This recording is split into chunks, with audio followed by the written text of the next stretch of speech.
My mother-in-law, at a cruel display, handed out iPhone 16 Pro Max phones to all her grandchildren, except my daughter. Her justification: she's not blood. My instant response was, pack your bags and get out of my house. These phones are for family, sweetheart. Her words sliced through the air like broken glass. My 8-year-old stood there, staring at the shiny new phone she hadn't received, and the silence in the room became unbearable. 20 people, guests in the home I owned, watched as she deliberately left my little girl out of the year's most expensive family gift. Grandma, why isn't there one for me? My daughter asked, her voice brimming with heart-wrenching innocence. My mother-in-law's chilling reply, because you're not truly family. These are only for my blood grandchildren. The sound of my daughter sobbing as she ran upstairs mingled with the uneasy chuckles of our guests. When I confronted my mother-in-law, she merely shrugged. It's my money, she declared. I'll give it to whoever I want. The next day, my wife came home from her trip, and her response chilled me to the bone. Mom's just old. I'm sure she didn't mean anything by it. You're overreacting, as usual. That night, everything shifted. I told my wife she had 24 hours to decide. Either her mother left my house or she went with her. Our first major confrontation erupted at dawn. My wife found me in the kitchen, calmly pouring coffee, a man who had already made his final decision. You can't just throw her out on the street, she shrieked, her voice rising as she lost control. She's my mom. This is my house, I stated, keeping my voice level. The deadline isn't negotiable. So what's she supposed to do? Live on the streets? She should have thought about that before humiliating my daughter, I countered. The slight was aimed at the little girl you've raised since she was 2, the little girl who calls you mom. I watched her face crumple as the reality sank in, but that moment of vulnerability vanished almost instantly, replaced by fierce familial loyalty. Emboldened by my wife's support, my mother-in-law barricaded herself in the guest suite. When I went to remind her of the remaining 18 hours, her smile sent a shiver down my spine. I'm not going anywhere, she announced. I have tenancy rights. And if you try anything, I'll call the cops for domestic violence. Her voice oozed with the misplaced confidence of someone legally clueless. My wife, meanwhile, transformed into her personal attendant, bringing meals and acting as a human shield. Leave her alone, she'd snap whenever I neared that part of the house. She's stressed enough. That afternoon, I made the call that changed everything. My lawyer confirmed my fears. A legal eviction could drag on for months. He advised me, as a professional billing by the minute, to document every single one of her actions in my home. Every insult, every threat, every time she spits at you, he instructed. In hostile eviction proceedings, the one with the best paperwork wins. That night, I created a password-protected digital file, labeling it my war diary. I began logging everything: date, time, and a full description. Each deliberate slam of a door, every mumbled, veiled insult as I walked past the kitchen, every time my daughter came downstairs crying because her grandmother refused to speak to her. The first major shock came when I reviewed the bank statements. My wife had given her the debit card, and the charges were outrageous. A $340 premium coffee maker shipped to her apartment, $180 for Korean skincare, $95 for premium vitamin supplements. Seriously? I asked my wife, showing her the statement. You're giving her money after what she did to our daughter? Without meeting my gaze, she mumbled something about medical expenses. She's old, she needs things. I documented every transaction. Each lavish purchase added another undeniable entry to my file, revealing her complete lack of humility or guilt. The situation escalated dramatically a week later. A social worker from Child Protective Services arrived at my door, investigating an anonymous complaint. The report stated that serious home tensions create an unstable and potentially dangerous setting for a child. When I calmly presented my war diary, offering copies as evidence of a clear pattern of antagonism and emotional abuse directed at my daughter, the social worker's demeanor shifted entirely.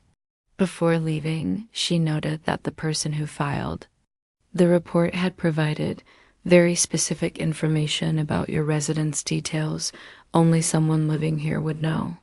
When I showed my wife the report, she refused to believe it. It must have been someone else. You're making up stories to turn me against my mother. Her eyes blazed with the furious denial that erupts when confronted with harsh reality. That night, following the social worker's suggestion, I installed security cameras in all communal areas. I announced this at dinner, stating it was for transparency in the household. My wife couldn't object that my mother-in-law visibly blanched. The next day, I served her the formal eviction notice. 30 days. The official clock had begun ticking. Our home transformed into a silent battleground. My wife retreated to the living room sofa, refusing to share our bed. Our daughter was caught in the oppressive silence. Yet, amidst the turmoil, I did something that felt both strange and necessary. I quietly bought my daughter the new iPhone 16 Pro Max. In her room, I handed her the simply wrapped box. "This is from Dad," I told her, holding her close as her eyes filled with happy tears. "But let's keep it a secret for now, okay? Just to avoid more trouble." It was my way of protecting her, of reminding her, amidst all the conflict, that she was my absolute priority. As I reviewed the camera footage each night, a new realization solidified. This wasn't just about getting my mother-in-law out. My goal had shifted. I wanted to free my wife from her crippling denial before it destroyed our family. The official eviction notice arrived on a Tuesday morning, delivered by a sheriff who seemed more ill at ease than we were. 30 days. The conflict was now official. My mother-in-law accepted the document with a blood-chilling smile. "He's given me 30 days to find a good lawyer who'll show him who really has the power here," she sneered, waving the paper like confetti. The cameras I'd installed became my greatest ally. The first critical recording came that very afternoon. I was reviewing the footage when I overheard my mother-in-law talking to my wife in the kitchen. "When this idiot runs out of money for lawyers, he'll give up. Besides, this house should be yours by right. You're my daughter, not him." My wife murmured something inaudible, offering no argument. I immediately saved the file. The second piece of evidence emerged 2 days later. I caught her deliberately dragging one of her heavy suitcases across the living room's hardwood floor, leaving deep scratches. She met my gaze, a malicious smile on her face, and continued when I pretended not to notice. "What happened here?" I asked my wife that night, pointing to the marks. "It must have been an accident. Mom has arthritis. She's not very good at carrying things." But I had the video.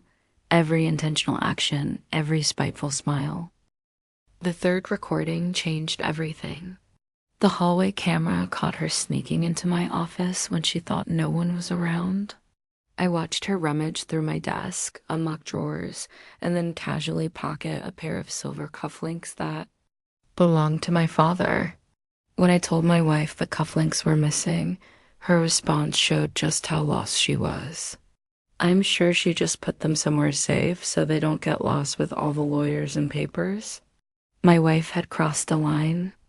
This was no longer mere denial. It was active complicity. The final breaking point came a week later. I was working from home when I heard screams from the backyard. I rushed outside to find my daughter, soaking wet and crying hysterically by the edge of the pool. "What happened?" I yelled at my mother-in-law, who stood nearby, arms crossed. "She slipped," she said with that familiar, cruel smile. She was running where she shouldn't have been. My daughter trembled in my arms. Daddy, I didn't slip. Grandma pushed me because I told her I didn't love her anymore. Children lie all the time, my mother-in-law retorted, especially those who haven't learned to respect their elders.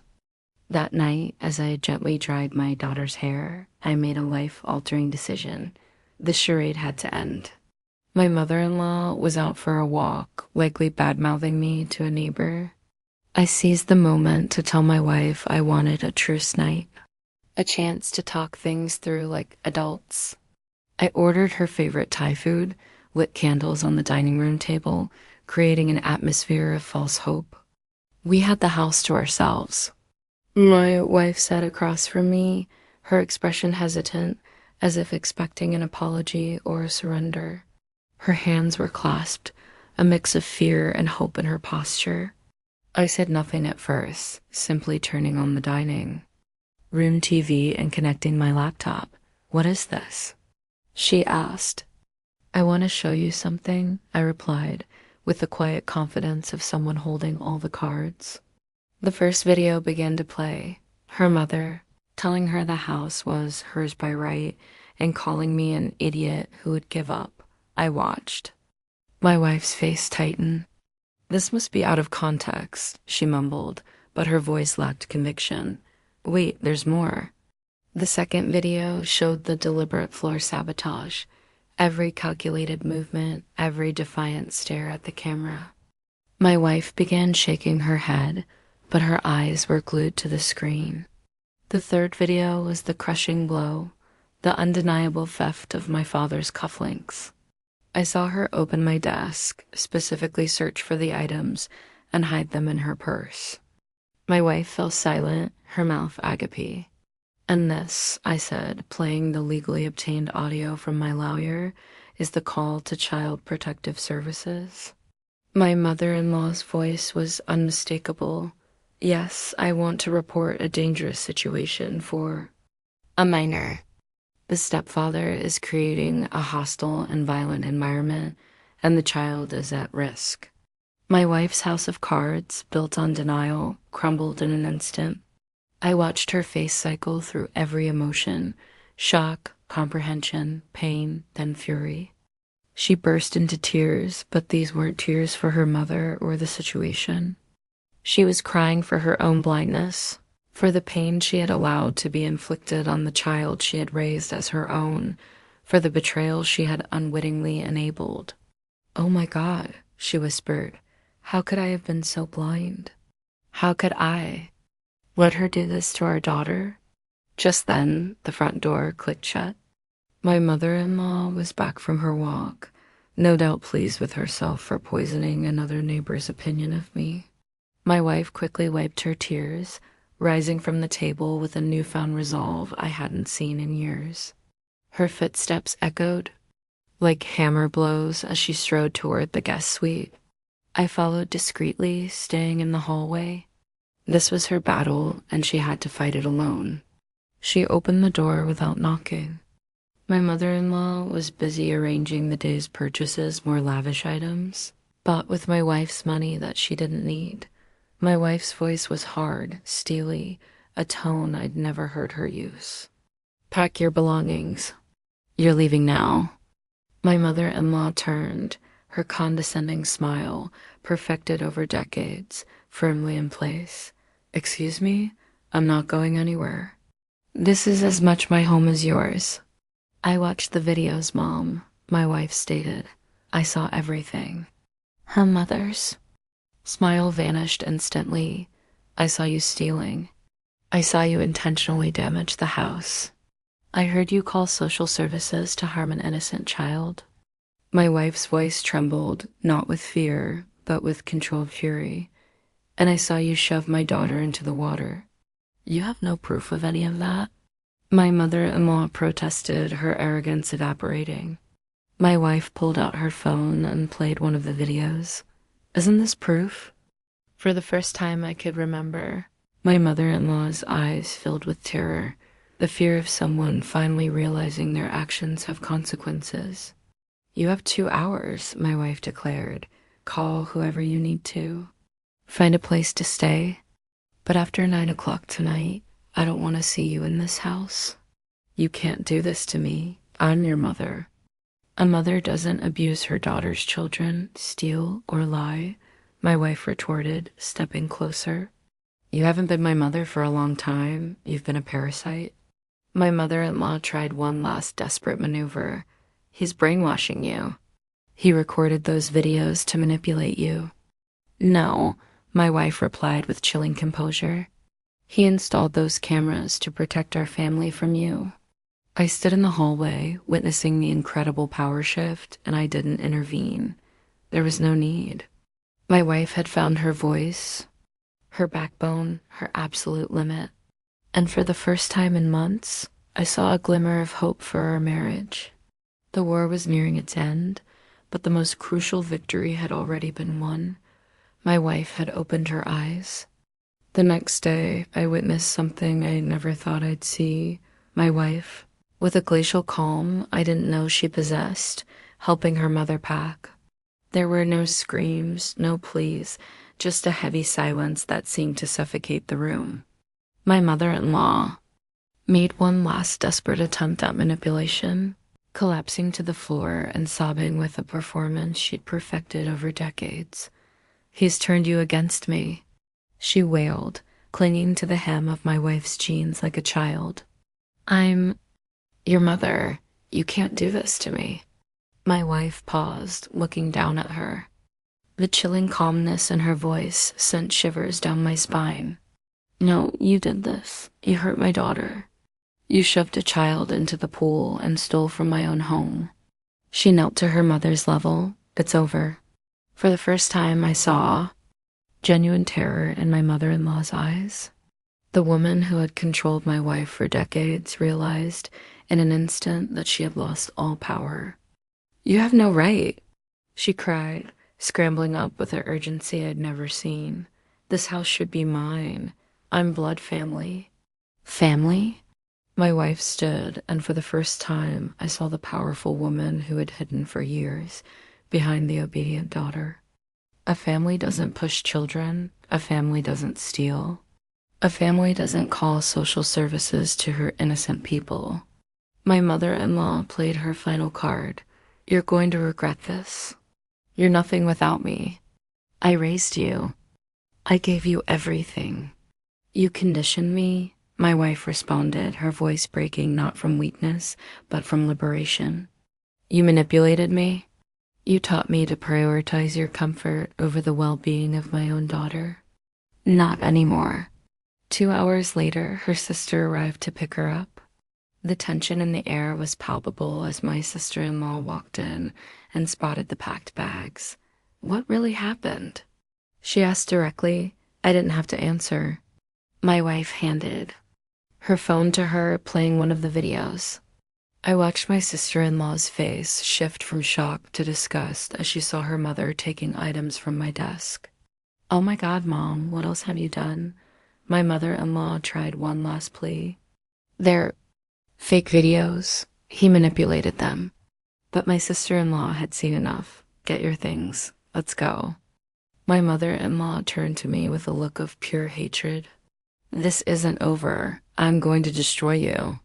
I walked up to her and, in the calmest voice I could summon, stated, You already tried and you lost. Now leave. I thought that was the end of it. I was wrong. The conflict had merely shifted battlefields. The next morning, my wife's phone buzzed incessantly with texts and Facebook notifications from friends, neighbors, and distant cousins. I thought the war was over. I was wrong. It had merely shifted battlefields. How could you abandon your own mother? Your mother is heartbroken. My mother-in-law had dropped her ultimate weapon, a lengthy, self-pitying post on Facebook. A masterpiece of fabrication, she painted herself as a fragile, elderly woman unjustly thrown out by a domineering son-in-law and a brainwashed daughter. She claimed I manipulated my wife into hating her, lamented her broken heart, and spoke only of wanting to reunite the family. There was no mention of the theft, the CPS call, or the pool incident. She was the perfect victim. I watched my wife read the comments, her face a mask of fury and pain, and for a brief moment, I feared the old doubts might resurface. But then she looked up, meeting my gaze with steely determination. The time for being quiet is over, she stated. She didn't respond to the post, nor did she engage in a comment war. She did something far more strategic. She created a WhatsApp group with key family members and sent one message.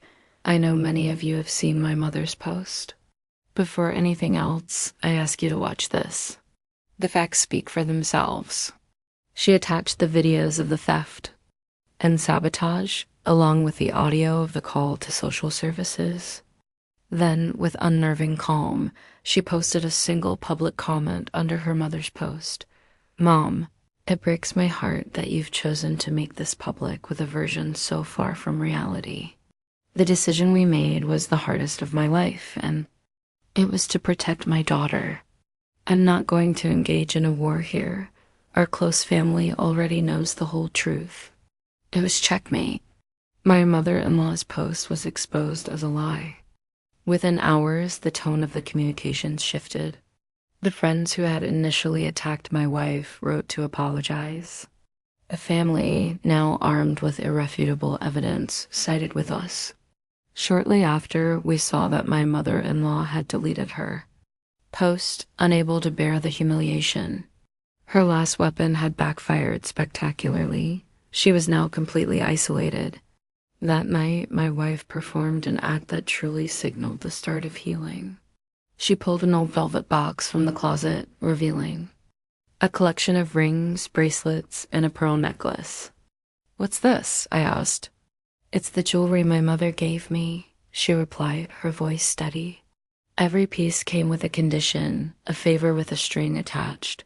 They aren't gifts. They're shackles." The next day, we went to a pawn shop and sold every single item. We wanted nothing that reminded us of that venomous presence. With the money, we planned our next family vacation. That afternoon, we sat down with our daughter. "Remember how you've always wanted to go to the amusement park in Orlando?" my wife asked. "And how Grandma always said it was a waste of time and money?" My daughter nodded, a flicker of sadness in her eyes. "Well," my wife continued, taking her hands, "Grandma was wrong. Your dreams aren't a waste of time. They're the most important thing, and we're going on our next vacation. How does that sound?" My daughter's eyes widened like saucers, brimming with tears of surprise and joy. My mother-in-law's specific malice, which had not only excluded but also belittled her wishes, was now being shattered and used to fuel those very dreams. That night, as our daughter slept, my wife looked at me. "My mother was slowly stealing our happiness," she said. "Now it's time to reclaim it." And for the first time in years, our house truly felt like the home it was always meant to be. A few months later, the echoes of the conflict faded. We transformed her old guest suite, what we'd called the Viper's Nest, into a family movie theater. Nights of screaming and tension were replaced by popcorn-filled movie marathons. Our daughter's laughter became the only sound in the hallway. A phone call eventually brought the final conclusion. It was my sister-in-law. My wife moved away to talk, and when she returned, her expression was a mix of sadness and profound relief. She sat beside me in silence for a long time. "What happened?" I asked gently. She took a deep breath. It was my sister. She couldn't take it anymore. The lies, the manipulation, trying to turn her against her own husband. It was the same old pattern. She paused, glancing at me. They had her committed. Mom's in a nursing home now. The news landed like a stone. There was no celebration, no joy, only the quiet weight of an inevitable outcome. "My sister and I will pay half and half," my wife continued, her voice trembling. "It's the best place they could find. But that's her life now." I held her tightly. "You didn't put her there," I whispered. "She built that road herself, brick by brick." As a final act of closure, my wife tore up the 3 unopened letters her mother had sent her a few days before. Our daughter, now free from the shadow of condemnation, has grown into a more confident, vibrant, and happier child. One night, my wife took my hands and whispered something that both broke and healed me. My family is just you and her, no one. Outs, forgive me for taking so long to see it. Now, I ask you, what would you have done in my place? Was I too harsh, or should I have acted sooner? Edit. We kept our promise. We went to Orlando last month. Watching my daughter meet her favorite characters and scream with joy on every ride, I knew we had truly won.